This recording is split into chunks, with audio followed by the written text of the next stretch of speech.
MPE dispose par ailleurs de modules spécifiques affichés sous la barre d'icônes. Le premier module permet de décoder l'arborescence d'une URL et d'accéder aux différents dossiers de celle-ci directement. Ainsi, vous voyez l'URL décodée, et si je clique sur le lien associé à Policies, je vais ouvrir la page sans avoir à manipuler le texte de l'Omnibox.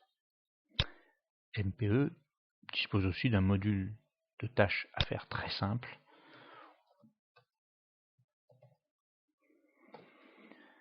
L'ajout d'une nouvelle tâche vient en tête de liste, mais je peux paramétrer le fait de l'ajouter en fin de liste. Je peux aussi la déplacer par un drag and drop classique. Je peux la modifier en cliquant dessus. Et je peux bien entendu la supprimer en cliquant sur l'icône poubelle. MPE dispose aussi d'un gestionnaire de pages à lire plus tard. Ici, je retrouve le favicon de ZDNet et j'ai un article en attente de lecture. Si je veux en gérer d'autres, en ajouter d'autres, parce que j'aurai pas le temps de lire par exemple la carte Google Maps ou Wikipédia que j'avais ouvert, j'ouvre l'icône, je rajoute l'onglet en cours.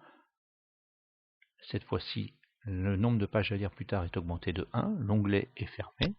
Je peux ainsi rajouter encore cette page en cours, du coup il est fermé à nouveau, et je vais retrouver dans la liste de mes pages à lire plus tard les 3 URL que j'avais.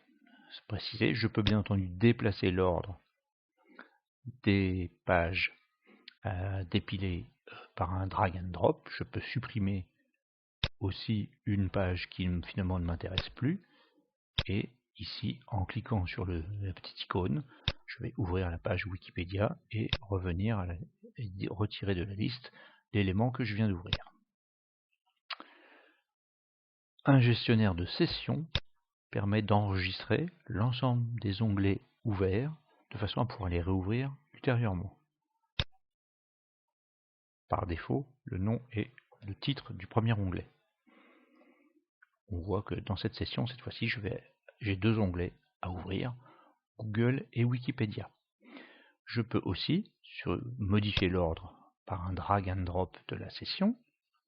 Et là, j'ai mis cette session-là devant celle que j'avais autour de YouTube, probablement.